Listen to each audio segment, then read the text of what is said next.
Shabbat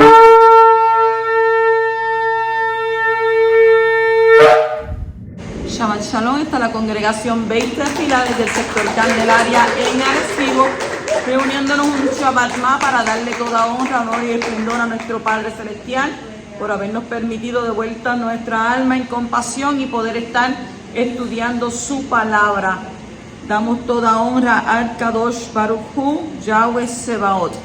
Y en esta semana continuamos nuestra parashá con la parashá número 39, la parashá Jucat, la cual significa estatuto de. Y hacemos una introducción sobre lo que estamos, ¿verdad? Lo que vamos a ver en esta parashá. Y dice que Moshe ha enseñado las leyes de la vaca roja, cuyas cenizas purifican a una persona que fue contaminada al ponerse en contacto con un cadáver. Luego de 40 años de viaje a través del desierto, el pueblo de Israel arriba al desierto de Sin. Miriam fallece y el pueblo queda sediento de agua. Y Elohim dice a Moshe que hable a una piedra y le mande a dar agua. Moshe se enoja con los rebeldes israelitas y golpea la roca.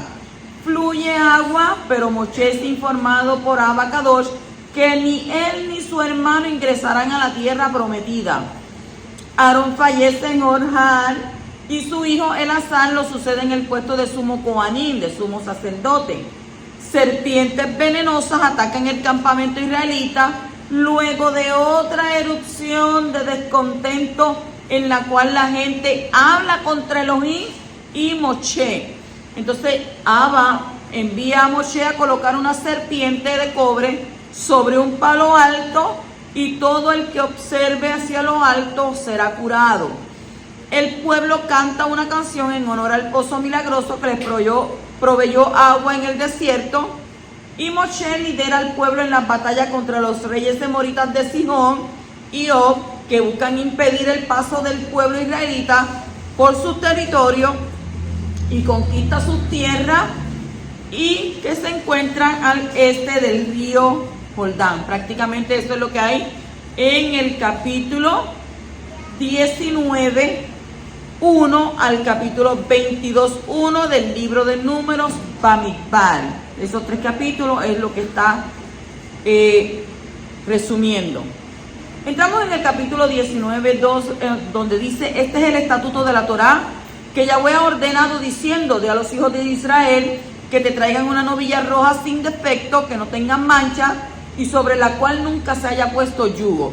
O sea, tendría que ser algo como una vaca recién nacida y criada solamente para esto.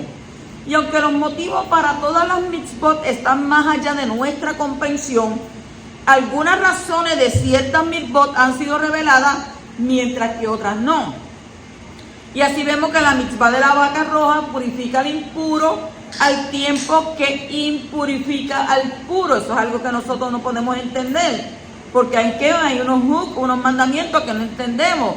Ven acá, pero si yo estoy puro y voy a purificar a entonces él queda purificado, pero entonces yo quedo impuro.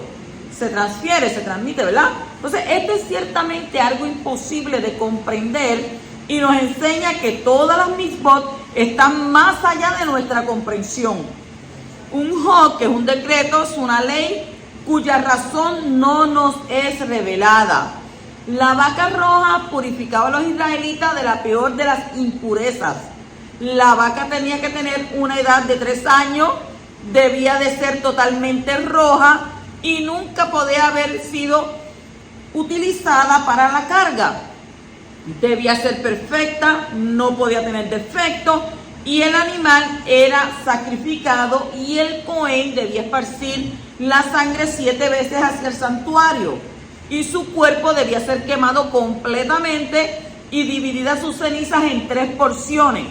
Las cenizas se retiraban y se mezclaban con agua y se usaban después para la purificación. La Mitzvot Hok nos indica que tenemos que limitar nuestro pensamiento al respecto y no flanquear el límite establecido, dado lo profundo de la concepción de estos Mitzvot, de esta, ¿verdad?, decreto, de enseñanza. Entonces hay cosas que nosotros no entendemos, no comprendemos, porque a veces nos preguntan cosas y decimos, bueno, yo no lo entiendo, pero en aquel día el poderoso nos dará la respuesta. Porque pues son cosas, hay muchos sabios que estudian esta palabra donde habla sobre la vaca roja y no entienden. ¿Saben? Muchos no entienden de por qué Abba provee de que una persona pura vaya a una que es impura y entonces le rocíe con esta agua. Esta vaca, cuando ellos la quemaban, la tenían que quemar completa, aún su estiércol, dice la Torá, que aún quemaban su estiércol y sacrificaban con todo. Para esa agua cogerla y que es toda esa ceniza de esa vaca, la ligaban con una agua y eso era lo que se iba a estar utilizando y se enviaba a varios lugares para purificación. En el capítulo 19:6 dice: y el Cohen tomará madera de cedro, hisopo y lana carmesí y los echará en medio del fuego en que arde la novilla. Los tres objetos, madera de cedro, hisopo y lana carmesí, tenían que ser añadidos para producir las cenizas que luego fueron mezcladas con el agua para que sirvieran de purificación. O sea, que no solamente la vaca la quemaban ahí y todo, sino que tenían que poner que estos tres elementos, el cedro, hisopo y lana carmesí. Y el hisopo se usaba para la purificación, para rociar la sangre y el agua. Se usó en la salida de Egipto para untar sobre las puertas. Se usó en la purificación de los leprosos. Y aquí se usa otra vez para purificar de la contaminación de la muerte. En Hebreos capítulo 9 y versículo 19 al 22 está escrito: porque cuando Moshe terminó de promulgar todos los mandamientos a todo el pueblo, conforme a la Torá, tomó la sangre de los becerros y de los machos cabríos con agua, lana escarlata e hisopo, y roció el libro mismo y a todo el pueblo diciendo: esta es la sangre del pacto que Elohim os ordenó. Y de la misma manera roció con sangre tanto el santuario como todos los utensilios del ministerio. Y según la Torá, casi todo es purificado con sangre, y sin derramamiento de sangre no hay perdón.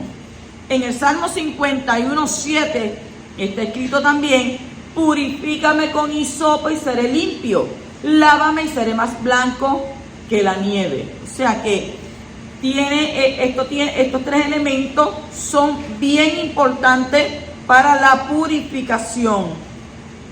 En el capítulo 19 y versículo 10 dice: y habrá de lavar el que recoja la ceniza de la vaca sus ropas y permanecerá impuro hasta el atardecer, y será para los hijos de Israel y para el forastero que morará entre ellos por ley eterna.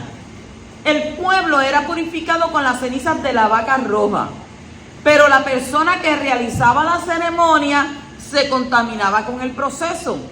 Entonces esto nos enseña una lección básica. Cuando alguien cree que está purificado, es probable que no lo esté. Y cuando alguien crea que no está purificado, tal vez sí lo esté. Hoy en día ya no realizamos esta ceremonia de la vaca roja. Para purificarnos actualmente tenemos que hacer sacrificios personales y para nosotros mismos, reconociendo que debemos sacrificar todo aquello que nos separa de nuestro Creador.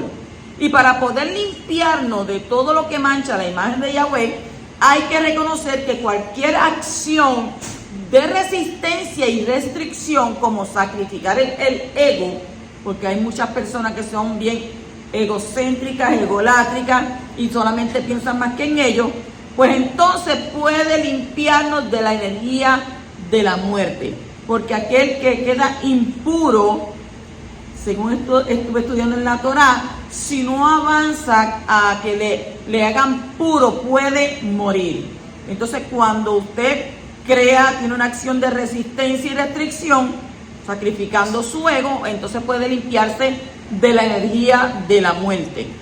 En el capítulo 19 y versículo 17 dice: entonces para el impuro tomarán de las cenizas de lo que se quemó para purificación del pecado, y echarán sobre ella agua viva en una vasija.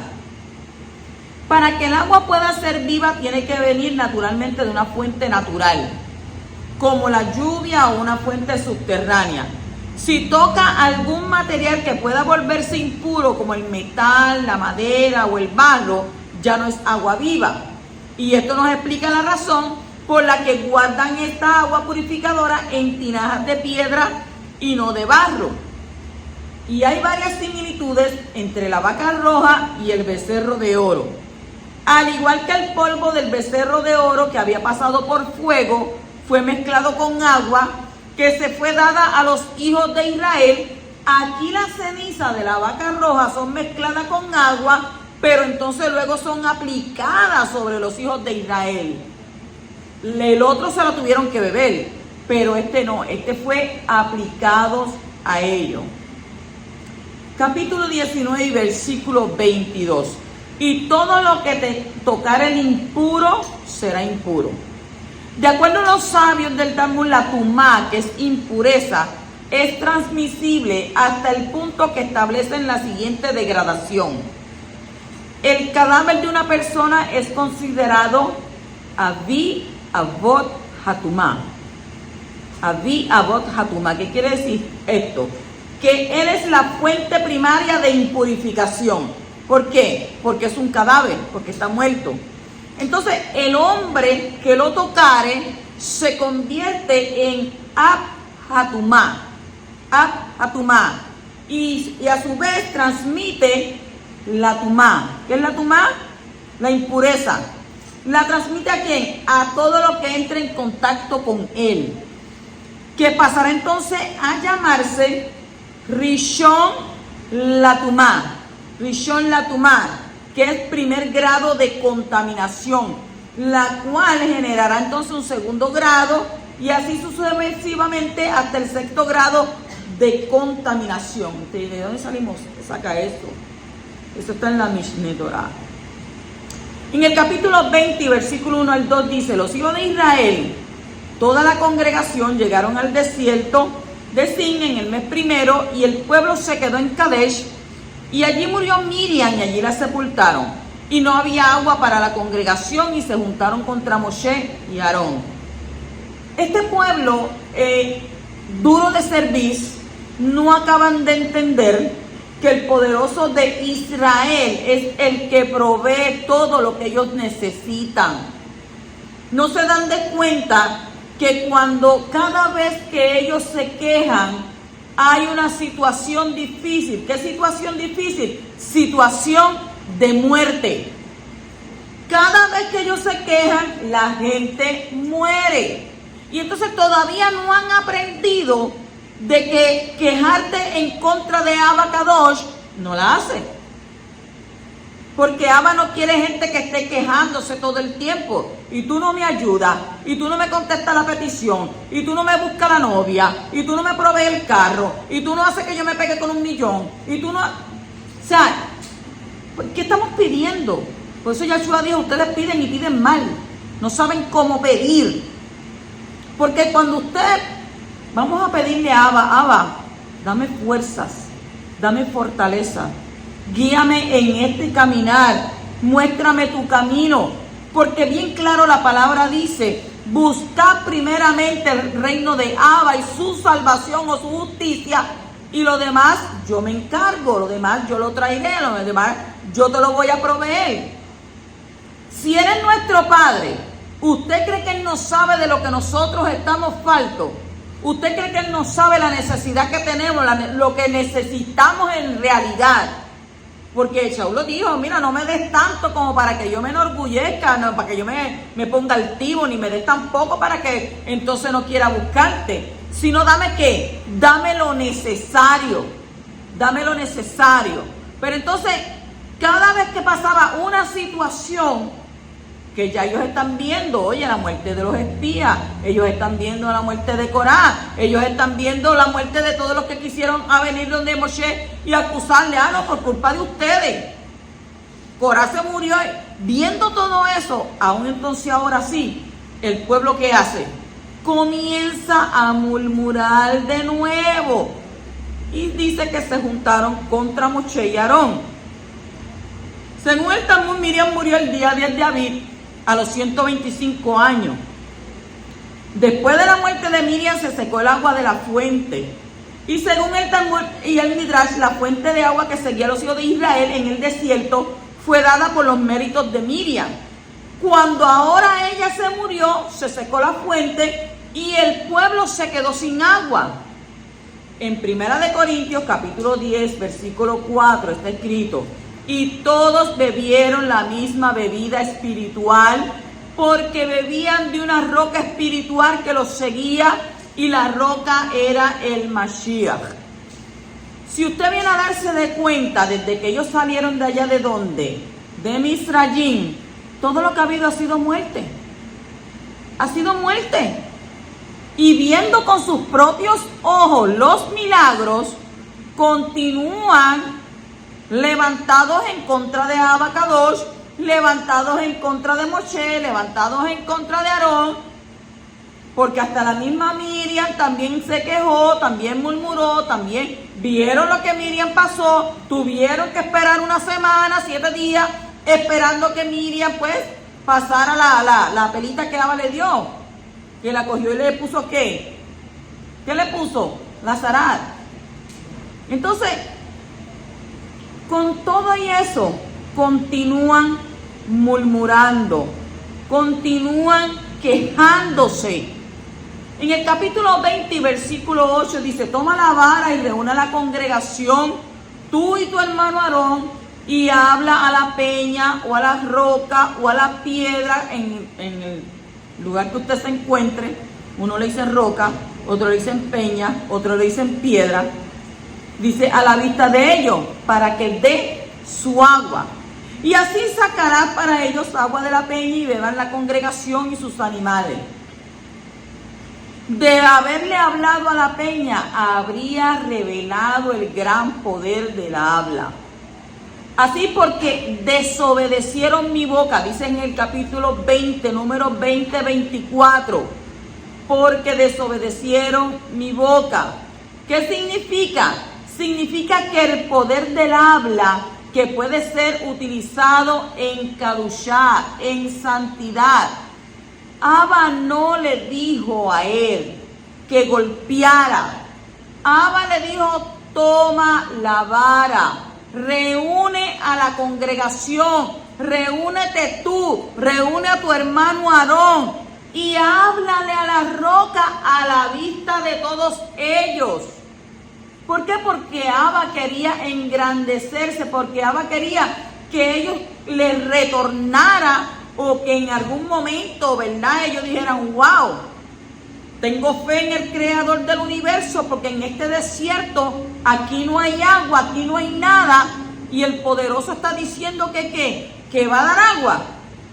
Eso es un verdadero milagro, es un verdadero milagro. Y para acá, todo este montón de gente y los animales que eran los que iban a beber, hay que pensar en eso. Entonces en el capítulo 20, versículo 11 dice: Moshe levantó la vara, golpeó 2 veces la roca con su vara y surgió abundante agua y bebió la comunidad y su ganado. Aquí hay un problema bien grande. Aquí surge un problema, y el problema, fíjese, que los que causaron la murmuración, que los que hicieron enojar a Moshe, no, con el problema no era con ellos. ¿Con quién fue el problema?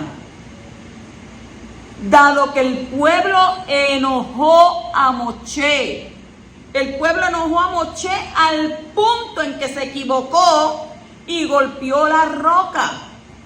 El daño en Mei Meribá, que literalmente es agua de las disputas, fue equivalente a una falta de fe de los sadiquín. El daño de golpear la roca fue similar al daño de atraer la multitud mezclada.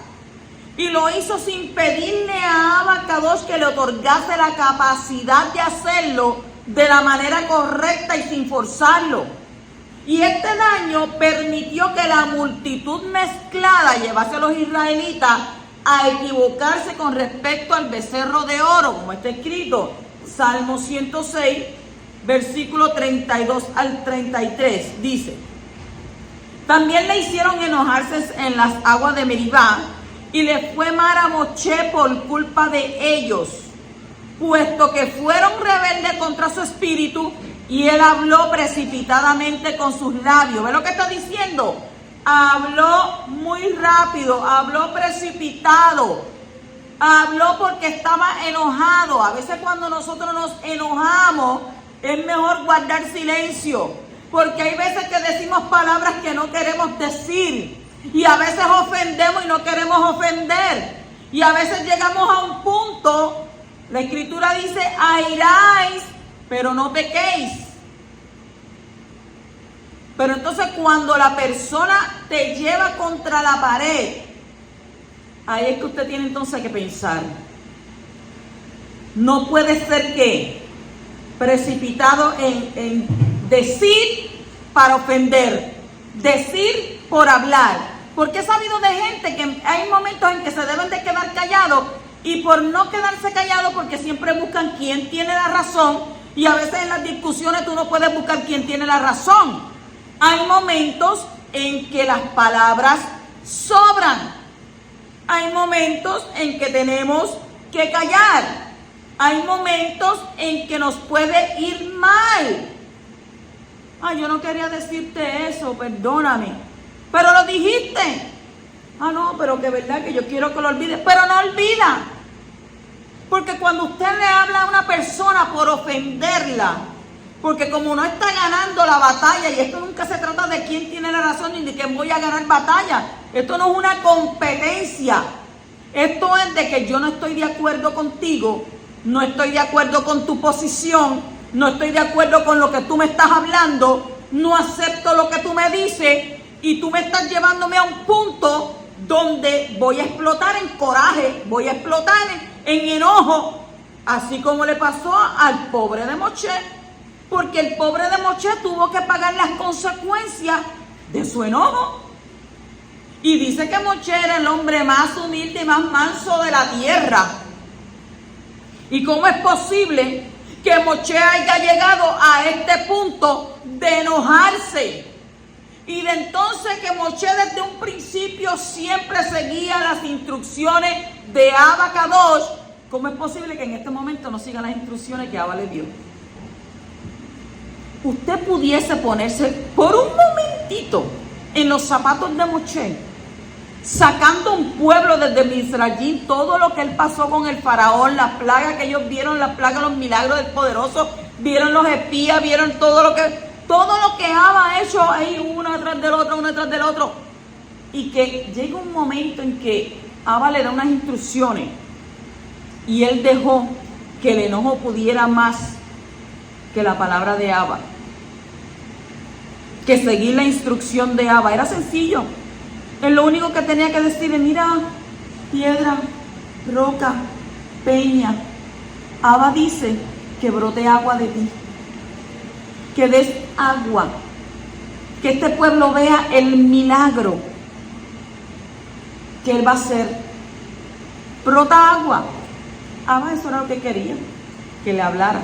¿Pero qué hizo él? Ya Moshe venía como, esto es como una olla de presión, ¿verdad? Que usted echa una carne en olla de presión para que la carne se ablande. Y la olla de presión comienza que en términos de ebullición y a coger fuego, y a coger fuego, y a coger fuego. Y usted sabe que encima usted le pone una tapita y eso pega. Así estaba Moshe en ese momento. Moshe estaba a punto de explotar la olla. Entonces Moshe pensó que a lo mejor con lo que él le iba a decir a ellos, pues quizás Abba iba a estar de acuerdo con él. ¿Pero qué le dijo él? Pueblo rebelde. Oye, se dio de cuenta de lo que ellos eran, rebeldes. Un pueblo que no obedecía, un pueblo ególatra, un pueblo que solamente lo que quería y dame, dame, dame, dame, dame. Y después de todo, ¿usted cree que no le va a molestar a Moshe que vengan y le digan, ay, tú nos sacaste de Egipto, donde allí mana la leche y la miel, nos viniste a sacar para traernos aquí a este desierto? Aquí no hay nada. Tú tienes la culpa. Oiga, Nadie les dijo a ellos que se fueran para allá. Hubieron muchos israelitas que se quedaron en Egipto. No todos los israelitas se fueron. Pero sin embargo, los israelitas que se quedaron en Egipto, ¿usted sabe qué fue lo que pasó? Los que no eran israelitas, que eran de otras naciones, dijeron, oye, yo voy para allá. Si ustedes no quieren ir, yo cojo el puesto suyo. Y entonces esa era la problemática que había. ¿Por qué? Porque los mezclados, las que eran gente de otras naciones, que no eran israelitas, ¿qué hacían? Sembraban y sembraban en ellos. ¿Qué le sembraban? La discordia. ¿Qué sembraban? La contienda. ¿Qué sembraban? La duda. ¿Qué sembraban? La falta de fe. ¿Qué sembraban? El no creer. Ver para creer. Oigan, ya ellos estaban viendo. Si yo lo único que tenían que tener era fe como un grano de mostaza. Era un chispito. Porque ya ellos habían visto muchas cosas que Abba había hecho en el camino por ellos. Y si nosotros en este tiempo viésemos las cosas que estos hermanos israelitas vieron, yo andaría de rodillas delante de mi Abba. Porque fueron muchas cosas que Abba les proveyó. Fueron muchas cosas. ¿Y qué hicieron ellos?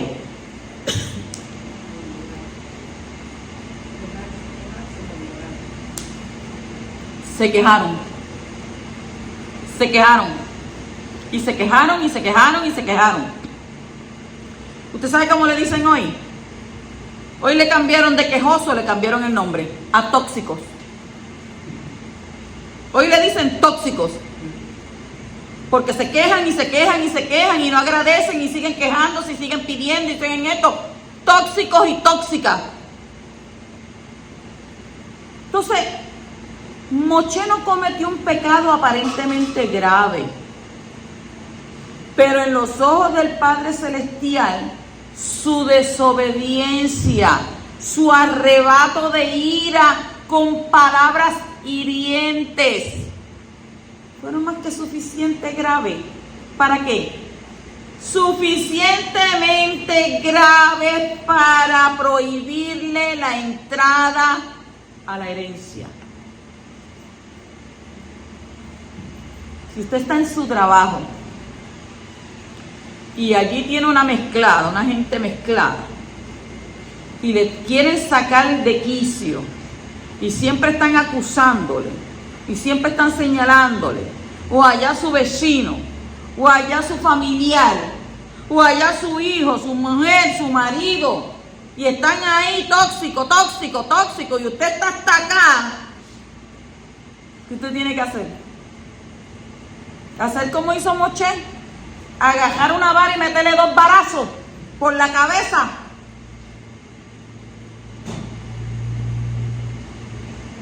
Clama a mí, yo te responderé, dice la palabra de nuestro Elohim. Clama a mí, yo te responderé.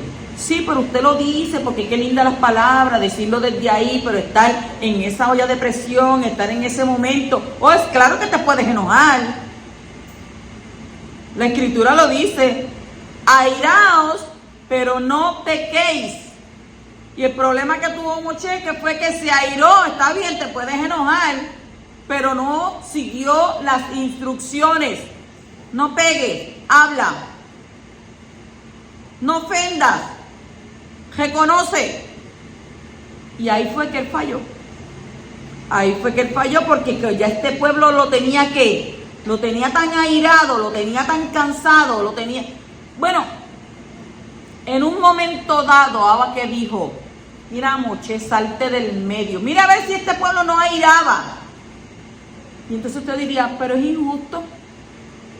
Es injusto porque Moshe se airó y le dijo que eran unos rebeldes y hizo esto, pero en un momento dado Abba dijo, salte Moshe que voy a eliminarlos a todos, porque este pueblo ya me ha airado. Entonces, si este pueblo había airado a Abba Kadosh y Abba los quería eliminar a todos, ¿Cómo es posible que entonces Moche se airó y Abba le prohibió la entrada a la tierra prometida? ¿Tú no sabes esa pregunta? Pero ven acá, pero sí. Y esta gente ya sabía que ellos se iban a morir. Ellos sabían que se iban a morir en el desierto porque ya eso estaba decretado desde los espías. Ya estaba decretado que ellos se iban a morir en el desierto, 40 años. Eso fue lo que les dio Abba. Por cada día que fueron a verificar la tierra, fueron 40 días, pues son por cada día un año, 40 años. Eso es lo que van a vivir, porque este pueblo va a morir aquí en el desierto. Y ellos no son los que van a entrar sus hijos. Y entonces, ¿por qué Abba no le permitió a Moche entrar a la tierra prometida? En darle la entrada a la herencia. ¿Sabes por qué? Porque Abba no admite desobediencia. ¿Desobedecieron los espías? Claro que desobedecieron. ¿Y siguieron esta gente quejándose? Claro que siguieron quejándose, pero ya Abba había decretado 40 años lo único que van a vivir. O sea, si tenía 20 años, ¿iban a vivir cuánto? 60 años, te quedan 40 años. ¿Usted sabe lo que es eso? Que le digo a usted, te queda tantos años para vivir. Y eso fue lo que pasó con el pueblo. Toda aquella gente que llevó, aquellos murieron inmediatamente, pero los demás, los quejones, los llorones, los que confiaron en hombres, tienes 40 años, nada más contigo. Entonces, ahora en este punto, cuando están casi a punto, cuando están ahí para entrar a la tierra prometida, Moche pierde la tabla. Su desobediencia, ¿qué le pasó? Perdió la entrada a la tierra prometida. Nosotros, digo como nosotros, porque la escritura dice la palabra corta para allá y corta para acá también. Nosotros tenemos que tratar de vivir en obediencia delante de nuestro Padre Celestial, no en desobediencia, porque cuando vivimos en desobediencia, todo se va acortando, las bendiciones se acortan, la vida se acorta, la salud se acorta. Si no somos obedientes delante del poderoso y decimos, no, pues yo estoy muy bien, a mí no me pasa nada. Dice la escritura, lo que pasa es que Abba Kadosh es misericordioso, en el libro de Eclesiástico capítulo 5. Lo que pasa, tú dices, yo pequé y no me pasó nada, hice lo que yo quiero y no me ha pasado nada. Porque Abba Kadosh es misericordioso, lento para la ira y grande en misericordia. Pero dice que no te creas que Abba Kadosh no va a tomar cuenta, porque en el libro de Proverbios dice que no pagará el justo aquí lo que ha hecho. O sea, que está bien claro que no, yo me voy y eso yo lo pago por ahí. No, tú lo vas a, todo lo que tú has hecho la vas a pagar aquí. Dice, no pagará el justo. Y si el justo paga en esta tierra, imagínate el malvado. Y en esta tierra pagó Moche. ¿Qué pagó Moche? ¿Qué pagó Moche? El no entrar a la tierra prometida. Porque lo hicieron airarse. En el capítulo 20, versículo 21 dice, rehusó pues Edom dejar pasar a Israel por su territorio, así que Israel tuvo que desviarse de él. La enemistad de Edom contra Israel nunca ha cesado, como está escrito en el libro de Amós 1:11, dice, así dice Yahweh, por 3 generaciones de Edom y por 4 no revocaré su castigo, porque con espada persiguió a su hermano y suprimió su compasión, su ira continuó despedazando y mantuvo su furor para siempre. Lo que sembró Esab contra Jacob en sus descendientes permanece hasta el día de hoy. Esab había recibido de Yahweh el monte Seir, y por eso Israel no tenía ningún derecho de hacer guerra contra él y tomar alguna parte de su territorio, como está escrito en Devarim, capítulo 2, versículos 5 al 7.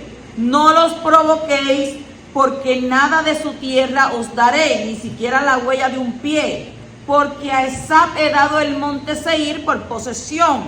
Les compraréis con dinero los alimentos para comer, y también con dinero compraréis de ellos agua para beber. Pues Yahweh tu Elohei te ha bendecido en todo lo que has hecho. Él ha conocido tu peregrinar a través de este inmenso desierto. Por 40 años Yahweh tu Elohei ha estado contigo.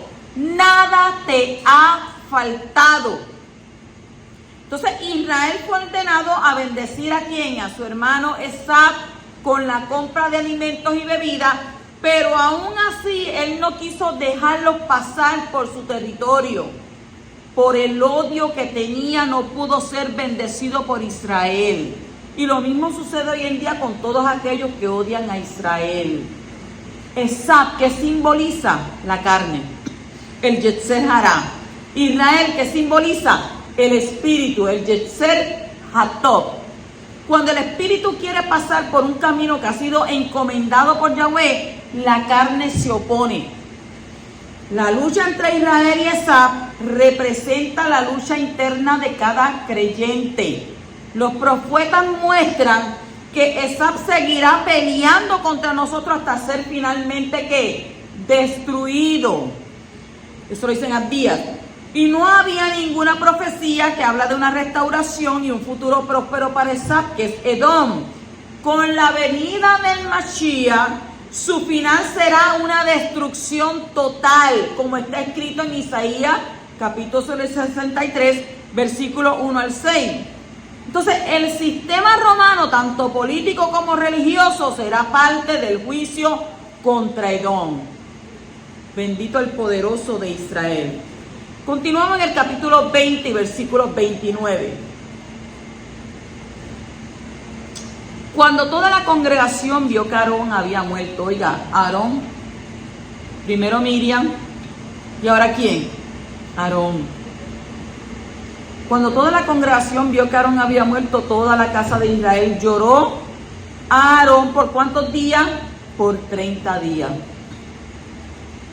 Aquí dice que el pueblo vio que Aarón había muerto. Por causa de esta palabra, el Midrash dice que el pueblo vio a Aarón tendido sobre el lecho de muerte, y así pudieron creer en Moshe, que dijo que había muerto. Oiga, mire qué incrédulos eran. Aún Moshe diciéndole que había muerto, no le creían.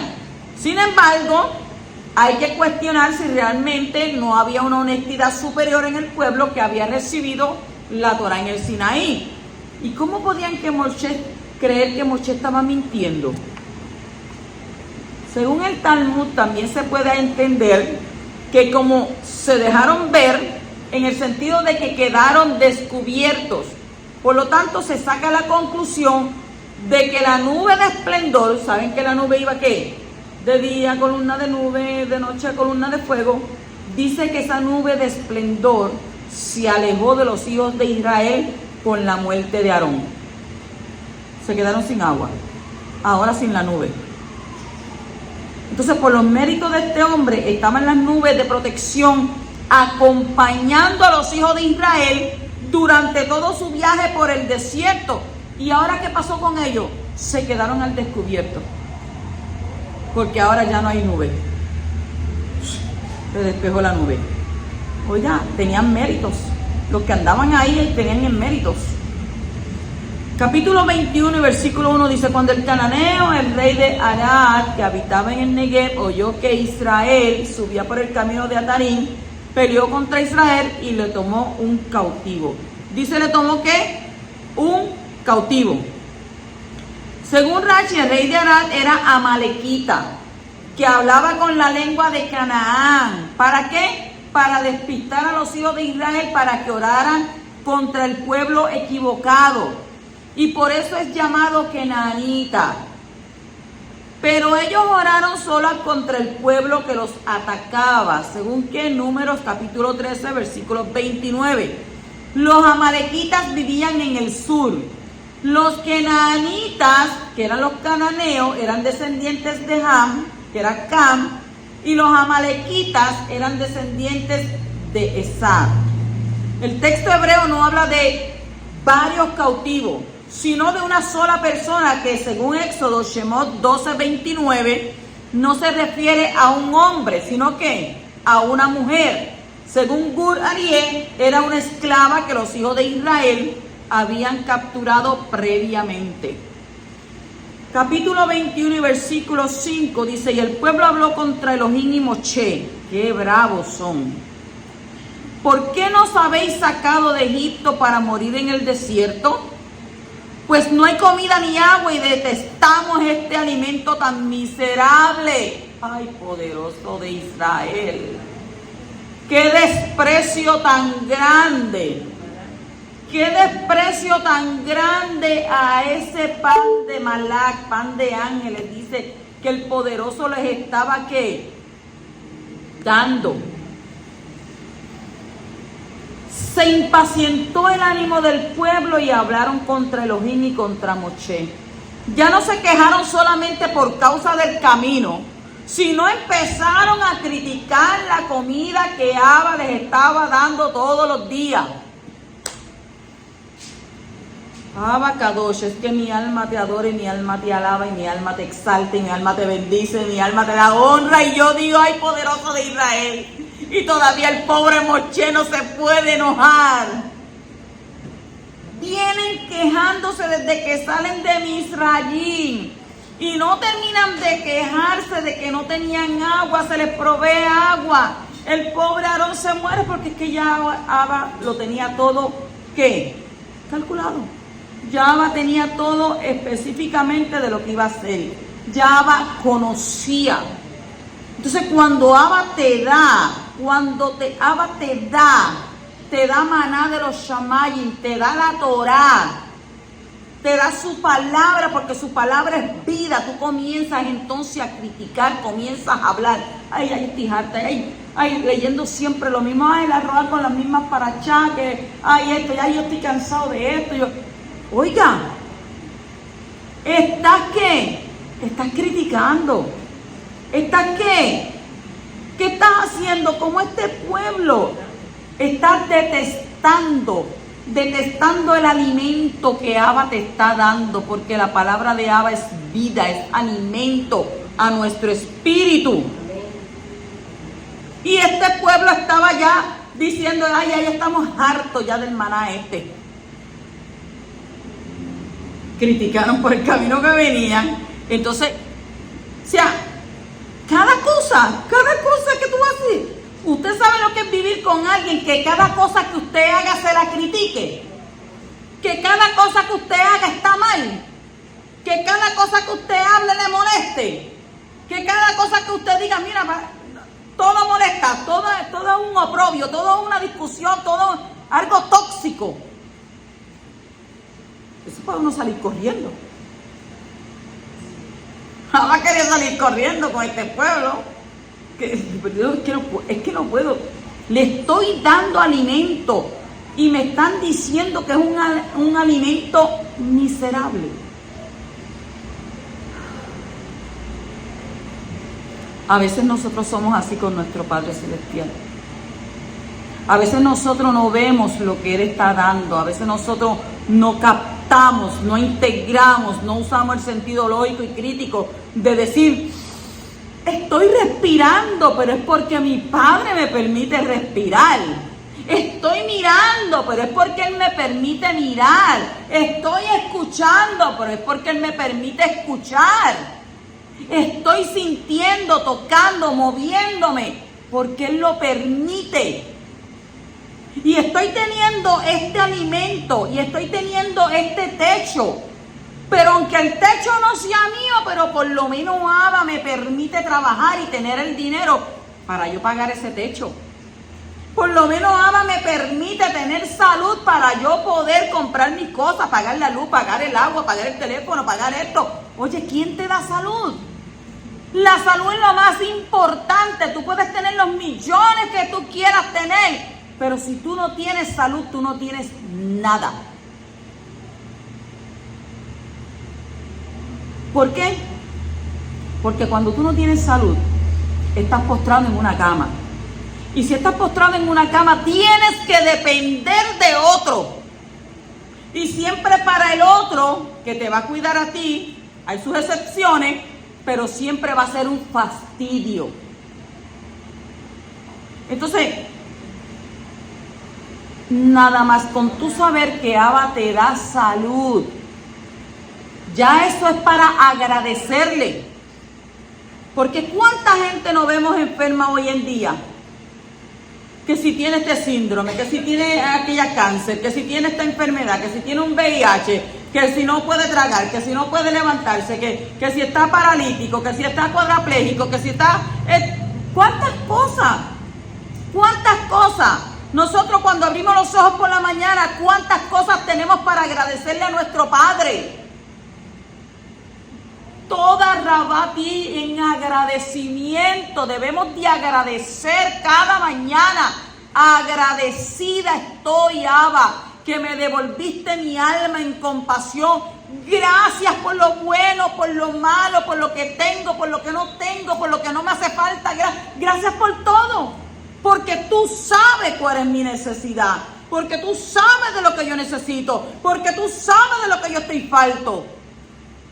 Él no sabe todo de ti. ¿A dónde me esconderé de tu presencia? Si a donde quiera que me esconde, ahí tú estás. Entonces, a veces, ay, ¿para qué estoy vivo yo? Ay, yo mejor me muriera. Ay, yo no sé ni para qué yo sigo viviendo. Hay momentos en que usted lo dice, ¿verdad que sí? Llegan momentos en que usted lo dice, ¿para qué vivo yo? Para que estén encima de mí con problemas, con situaciones, para que me estén chupando la sangre como el mosquito. Gente que se pega a chuparte la sangre como el mosquito. Para que yo viva con un tóxico, para que yo viva con una tóxica, para que yo viva con unos hijos desobedientes, para que yo viva con unos familiares que son peores que... Bueno, la Escritura dice que tus enemigos son los propios de tu familia. Entonces, ¿para qué vivo yo? Tú vives porque Abba te dio un propósito de vida. Tú tienes que enfocarte en el propósito que Abba tiene para contigo. Y es tú lograr y llegar a su presencia. ¿Por qué? ¿Qué dijo Yeshua? En el mundo tendréis aflicciones. Tendréis aflicciones, pero no teman. Porque si Yeshua venció al mundo, quiere decir que nos deja un ejemplo de que nosotros también podemos vencer. ¿Cuántos son más que vencedores? Dice la Escritura, somos más que vencedores. ¿Por quién? Por aquel que ¿qué? Por aquel que nos amó primero. En el capítulo 21:6 dice, Yahweh envió serpientes abrasadoras entre el pueblo y mordieron al pueblo y mucha gente de Israel murió. No le va a enviar serpiente. Y el resultado de la queja contra la comida fue mortal. La protección que antes tenían con la presencia de la nube ya no estaba. Y las serpientes pudieron entrar en el campamento por mandato de Yahweh. Y muchos murieron por causa de ella. ¿Por qué? Porque jumbrosos, por estar quejándose. Ah, tú no quieres comerte lo que yo te estoy dando. Ah, tú lo estás despreciando. Ah, qué porquería, qué cosa es. Ah, está bien, no te preocupes. Yo te voy a mandar una pitón por ahí. Es más, te voy a mandar una anaconda que te trague. Una anaconda que te trague por malagradecido, por malagradecida, por no agradecer lo que yo estoy haciendo por ti. Y llegan las serpientes a tu vida. Ay, pero ¿por qué me pasa esto? Ay, pero ¿por qué yo tengo este problema? Ay, pero ¿por qué aquel se levanta en contra mía? Ay, pero ¿qué yo hice ahora? ¿Qué yo hice? Che, mira para atrás, ¿qué fue lo que tú hiciste? Mira para atrás para que entonces te des cuenta qué fue lo que hiciste. En el capítulo 21:7, versículo 7 dice, entonces el pueblo vino a Moshe y dijo, hemos pecado porque hemos hablado contra Yahweh y contra ti. Intercede con Yahweh para que quite la serpiente de entre nosotros. Y Moshe intercedió por el pueblo. Y aquí, ¿qué sucede? Otra vez Moshe oraba por ellos. El pueblo, ¿qué pasó? El pueblo no le oró al poderoso, sino que pidieron un intermediario. ¿Para qué? Para que intercediera por ellos. Y esto nos muestra que el pueblo israelita necesita un intermediario. El pueblo judío necesita un intermediario entre ellos y Yahweh. Y Moshe es una figura de Yeshua HaMashiach que constituye el único camino al Padre para judíos y no judíos, como dice la Torá.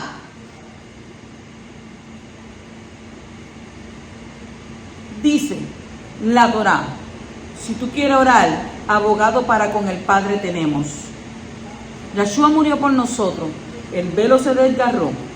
No dice de arriba para abajo, dice de abajo para arriba. ¿Verdad? Se desgarró el velo. Entonces ya no hay qué. Ya no hay un cojín ahí que te diga, no, mira, yo tengo que ir a matar a este animal para que tú entonces puedas recibir. No.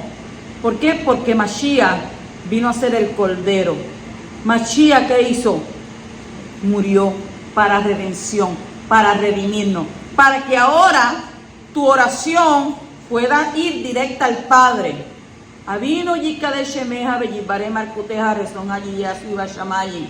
Padre nuestro que estás en los cielos, apartado sea tu kadosh nombre. Venga hoy tu reino. Y seguimos por ahí. En el nombre de tu Hijo, ¿qué? Yeshua HaMashiach. Yo sé que hay mucha gente que van a discrepar con eso. No, porque no ha llegado ningún Mashiach. A mí no me importa el pensamiento de nadie. A mí me importa mi conocimiento en las Escrituras y el fundamento que dice la Torá, que Yeshua vino una vez por mí. ¿A qué vino? A morir por nuestros pecados, a redimirnos, a derramar su sangre y a redimirnos. Y vendrá por segunda vez como rey triunfante. Si la gente dice, no, que eso no es verdad, que Yeshua era un profeta, que no vino ningún Mashiach, ¿sabe qué dice la palabra? Aquel, dijo Yeshua, que me negare aquí en la tierra, delante de los hombres, yo, dijo Mashiach, yo lo negaré delante de mi Padre y de sus malak, de sus ángeles. Ay, ¿qué tú quieres? Ay, yo no sé, pero es que tengo como que una duda. ¿Duda de qué? El que duda perece. El que duda es como la marea del mar que va y viene. La Escritura dice, vuestro sí sea sí, vuestro no sea no. ¿Crees que Mashiach vino? Porque lo dice la Torá, que lo tienes que decir públicamente. ¿Crees en Mashiach, el único Elohim, el único hijo del Elohim viviente? ¿Lo crees? Sí, yo creo en Yeshua HaMashiach. Creo que es el hijo de Abba Kadosh. Ah, pues si tú lo crees, no hay más discusión con eso. Pero si tú te vas a algunas personas que están en YouTube diciendo que todavía no ha venido el Mashiach, que el Mashiach va a venir pronto y que está a las puertas y que estamos esperando un Mashiach que va a venir por una sola vez y única vez, pues yo no sé en qué mundo tú andas. Yo no me puedo conectar con el tuyo. Tenemos ahí un cortocircuito. Porque tú vas a pelear que él no vino y yo te voy a pelear que sí vino. Pero yo te lo voy a decir por la Torá. Porque dice que vino en forma de hombre. Vino en forma de hombre, nos enseñó. Tú como hombre, tú en tu carne puedes vivir Kadosh, siendo Kadosh. Y, no, pero como mucha gente dice, no, pero él hacía milagros y él era divino. No, él no era divino. Él mismo dijo, estas cosas que yo hago, estos milagros que yo hago, también ustedes las pueden hacer. Pero ¿qué quiere eso? ¿Qué requiere eso? Eso requiere un nivel de kadushá, un nivel de santidad. Eso requiere un nivel de ¿qué? De que usted se aparte y viva solamente para su Abba. Y entonces lo mismo que él hacía, usted lo puede hacer. Dígame que no. Si él mismo lo dijo. Lo que yo hago, ustedes lo pueden hacer. Por eso vino hecho hombre. Vamos a cambiar ese tema porque ese tema es interesante. En el capítulo 21:8 dice, y Yahweh dijo a Moshe, hazte una serpiente abrazadora y ponla sobre un asta, y acontecerá que cuando todo el que sea mordido la mire, vivirá. La solución para ser libre del veneno de las mordeduras fue mirar con fe en la ilustración de una serpiente de bronce sobre un palo. para que todo aquel que había sido mordido pudiera ser liberado de la muerte y el veneno mortal que corría en sus venas. ¿Qué sucede? El ser humano tiende a idolatrar todo. Tienden a idolatrar. Entonces, que aún hoy en día, cuando usted estudia medicina, cuando yo estudié enfermería, que nos dan una sortija de graduación y todo eso, usted en la sortija de graduación hay un asta con 2 serpientes. Ese es el signo de la medicina. Entonces, el pueblo de Israel era tan idólatra, que comenzaron a idolatrar esta asta con esa serpiente. Comenzaron a idolatrarlo. Y entonces, ¿qué sucedió? ¿Qué sucedió al final de todo eso? Hubo un rey que lo cogió y quitó todo eso y lo sacó de circulación. ¿Para qué? Para que el pueblo no siguiera adorando. ¿Adorando qué? El asta. Esto es como hoy en día que... Seguimos más adelante porque... 21:9 dice, Moshe hizo una serpiente de bronce y la puso sobre el asta, y sucedía que cuando una serpiente mordía a alguno y éste miraba a la serpiente de bronce, vivía. Según el Rashi, el texto hebreo usa una palabra que significa que tenían que mirar fijamente. No es que usted pasaba y miraba, ay, ya me sané. No, usted tenía que mirar con concentración. En Juan Yohanan, capítulo 3, versículo 14 al 16 dice, y como Moshe levantó la serpiente en el desierto, así es necesario que sea levantado el Hijo del Hombre para que todo aquel que cree tenga en él vida eterna, porque de tal manera amó Elohim al mundo que dio a su Hijo unigénito para que todo aquel que cree en él, no es que crea, todo aquel que cree en él no se pierda, mas tenga vida eterna. El hombre ha sido dañado por el veneno del pecado y está en el camino a la muerte y a la destrucción. La única solución para la sobrevivencia o la supervivencia es que se fije en un milagro y ponga su fe en Abba por medio de ese milagro. La palabra hebrea que ha sido traducida como asta es poste, es nes, que significa tanto poste como milagro o señal. La muerte de Yeshua fue un milagro y fue una señal.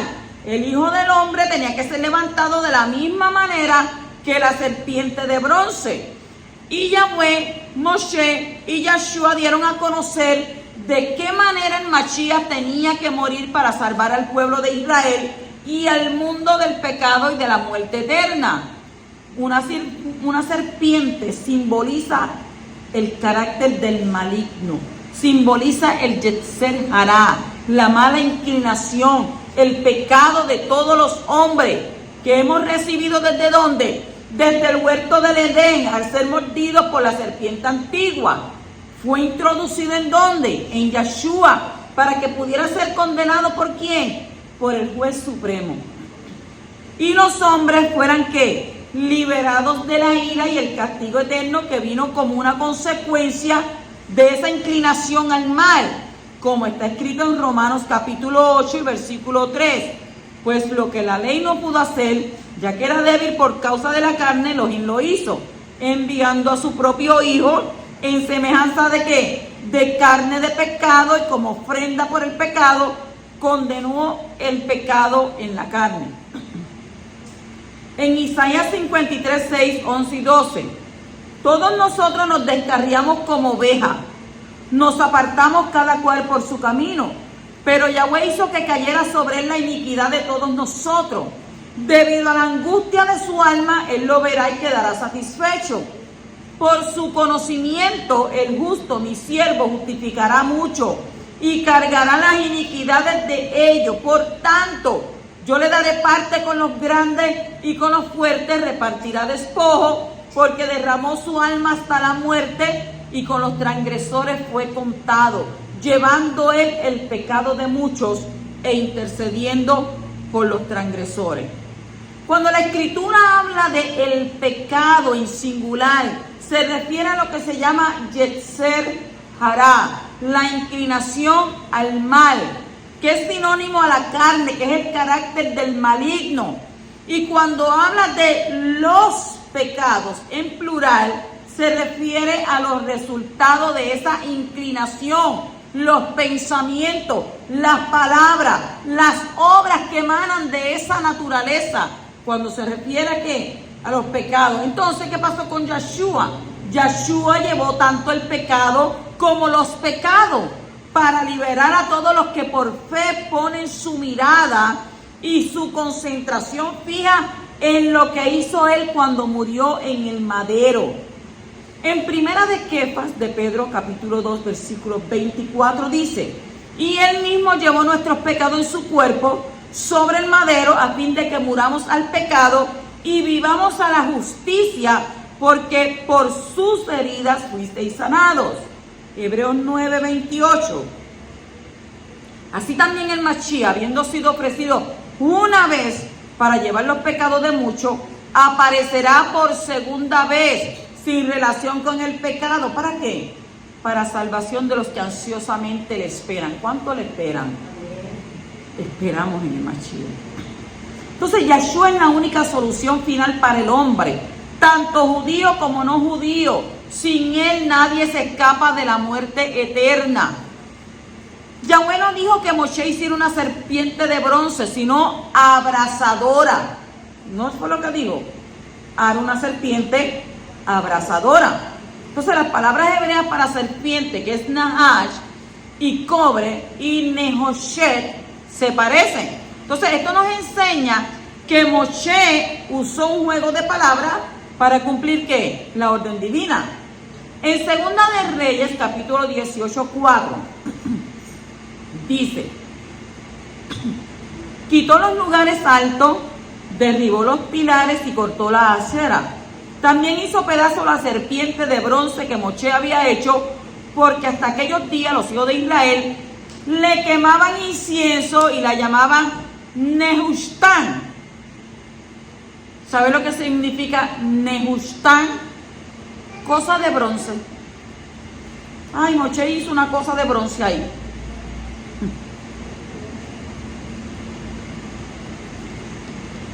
Los hijos de Israel habían guardado la serpiente. Póngame atención a esto. Habían guardado la serpiente de bronce unos 700 años, hasta el tiempo del rey Hizquiyahú, que finalmente la destruyó por el mal uso que se le había dado. Y este texto nos enseña que algo positivo que fue dado por el poderoso para la bendición del pueblo puede convertirlo en ¿qué? En un culto idolátrico y en una maldición. De la misma manera se ha convertido la imagen de la muerte del Mashiach e incluso la misma cruz en un objeto de culto que se adora, se canta y se quema inciensos y velas. Y ese culto idolátrico a los crucifijos y a la cruz es una abominación para Abacadosh.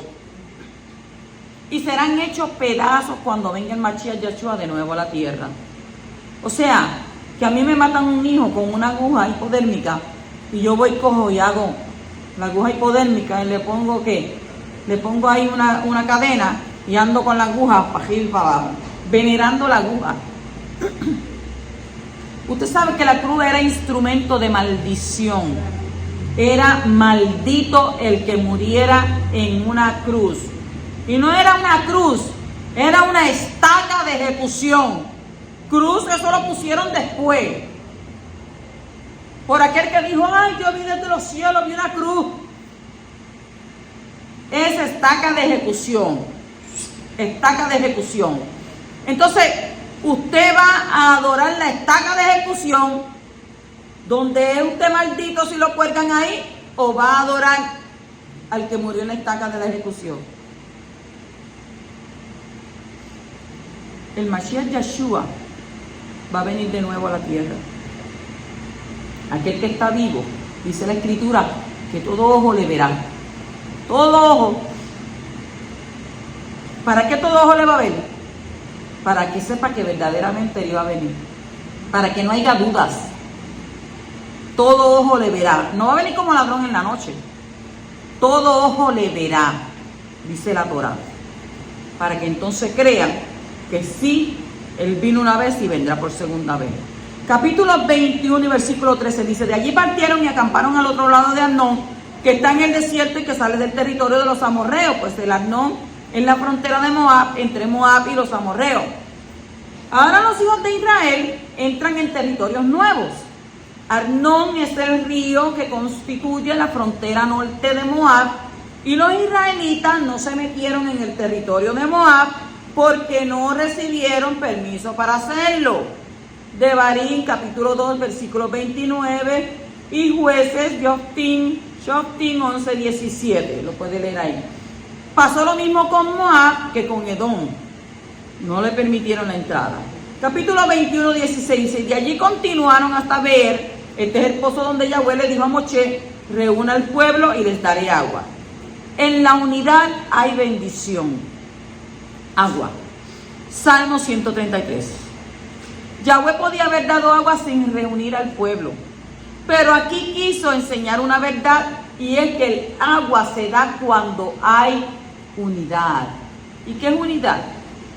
Cuando usted está de acuerdo con el otro. Ahí hay unidad. Capítulo 21 y versículo 23 dice: pero Sihón no permitió a Israel pasar por su territorio, y reunió Sihón a todo su pueblo y salió al encuentro de Israel en el desierto, y llegó a Yahat y peleó contra Israel. Aquí, según Rashi, Sihón recibía tributo de todos los reyes de Canaán para guardar su frontera. Así que cuando los hijos de Israel querían entrar a la tierra de Canaán, pasando por su territorio, no les dio permiso, no quiso. Entonces, ¿para sí qué? ¿Por qué no quiso darle permiso? Para cumplir su compromiso de guardián. Tremendo. No sabía con quién se estaba metiendo. Capítulo 21 y 26, versículo 26 dice: porque Heshbón era la ciudad de Sihón, rey de los amorreos, quien había peleado contra el rey anterior de Moab y le había quitado de su mano toda su tierra hasta el Arnón. Moab había tenido un territorio más grande hasta la ciudad de Heshbón, pero el rey de los amorreos le había quitado todo el territorio hasta el río Arnón, que llegó a ser frontera norte de Moab. Los hijos de Israel tomaron ese territorio de los amorreos. ¿Tenían permiso para eso? No había sido de Moab. ¿Cómo podían conquistar un territorio que anteriormente había sido de Moab? Parece ser que Moab se había salido del territorio que el poderoso le había dado y tomado uno que no le correspondía, y por eso el rey de los amorreos tenía poder para quitarle esa tierra. Al dar esa tierra, ese territorio a los hijos de Israel, Yahweh muestra que no le correspondía a Moab. ¿Cuántos entienden eso? Capítulo 21 y versículo 33. Y usted dirá: ya, qué mucho, qué cosa. Mire, usted no se imagina todo lo que yo he tenido que cortar. Esto supone que sea versículo por versículo. Según dice 21:30, después se volvieron y subieron por el camino de Bashán, y Og, rey de Bashán, salió con todo su pueblo para presentarle batallas en Edrei. Según el Midrash, el rey de Bashán, Og, era hermano de Sihón, de la raza de los gigantes. Bashán era un lugar que tenía una fortaleza espiritual maligna y potente. Y el libro de Enoc cuenta que a ese lugar bajaron algunos malak del Shamayim para pervertirse con los hombres. En el Salmo 22 habla de los toros de Bashán en relación con la muerte de ¿quién? De Mashiach, aludiendo a los malos espíritus que estaban atacando a Yeshua en el momento de su muerte. Salmo 22:12. Y parece que Bashán era un lugar donde los demonios tenían una gran influencia. Hoy en día ese territorio se llama Golán, y es un lugar estratégico militar, porque desde esas alturas es posible ver y controlar toda la tierra de Israel. La fortaleza militar y espiritual del área de Bashán causó la necesidad de una palabra de aliento y de ánimo para Moshe a la hora de enfrentarse a ese rey gigante, porque nosotros podemos decir un rey gigante, pero no nos imaginamos la altura de este rey gigante. Por eso Yahweh le dijo a Moshe: no le tengas miedo, porque yo lo he entregado en tus manos. Qué bueno es Abba cuando nos dice así, ¿verdad? No tengas miedo, yo he peleado por ti, yo he peleado tu batalla. Tranquila, descansa en mis brazos. Yo soy tu protector, yo soy tu Elohei Altísimo, el que te dice que el que habita a la abriga del Altísimo morará bajo la sombra del Omnipotente. Y diré yo, Yahweh, castillo mío, mi libertador, mi Elohei, en el cual yo confío. ¿Cuántos confían en él? Amén, aleluya. Capítulo 21 y versículo 34 dice: pero Yahweh dijo a Moshe, no le tengan miedo, porque lo he entregado en tu mano y a todo su pueblo y a su tierra, y harás con él como hiciste con Sihón, rey de los amorreos, el que habitaba en Heshbón. Según el Midrash, el gigante Og era el que se había escapado de la guerra de Kedorlaomer. ¿Se acuerdan de eso? En el tiempo de Abraham, para darle un informe al patriarca. Génesis 14:5, versículo 13, y Devarim 3:11. Y por ese mérito podría haber tenido una posibilidad de resistir a los hijos de Israel. Y esa sería la razón por la cual el poderoso le dijo a Moshe que no tuviera miedo de él. Sin embargo, es muy poco probable que haya vivido tanto tiempo, más de 500 años que había pasado eso. Cuando dice lo he entregado, la fe habla de las cosas que no son como si fuesen, según Romanos 4:17. Para Yahweh era un hecho que la derrota de Og, porque él se relaciona con el pasado, el presente y el futuro al mismo tiempo.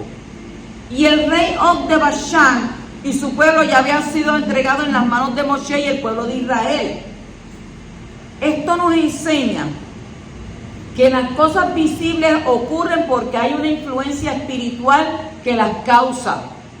Todo lo que sucede en el mundo material ya sucedió en el mundo espiritual con anterioridad.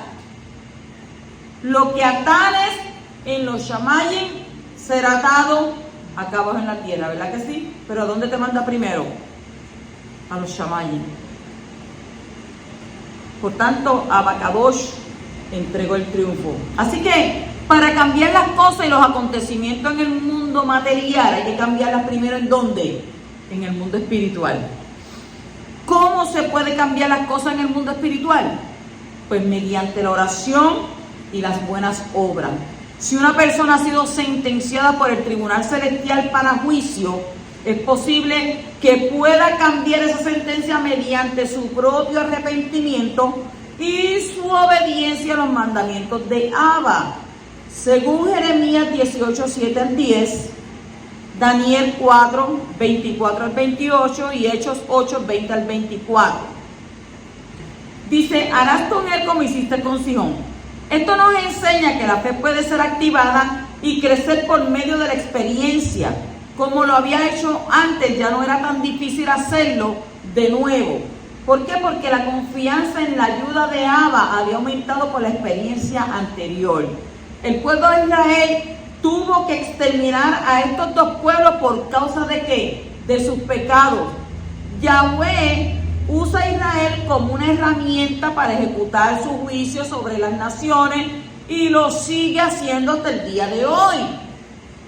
Estas guerras no fueron iniciadas por los hombres, sino ordenadas por los Shamayim, que es el que gobierna sobre los reinos de la tierra y los entrega a quien él quiere, como está escrito en el libro de Daniel 4:17, versículos 26 y 32.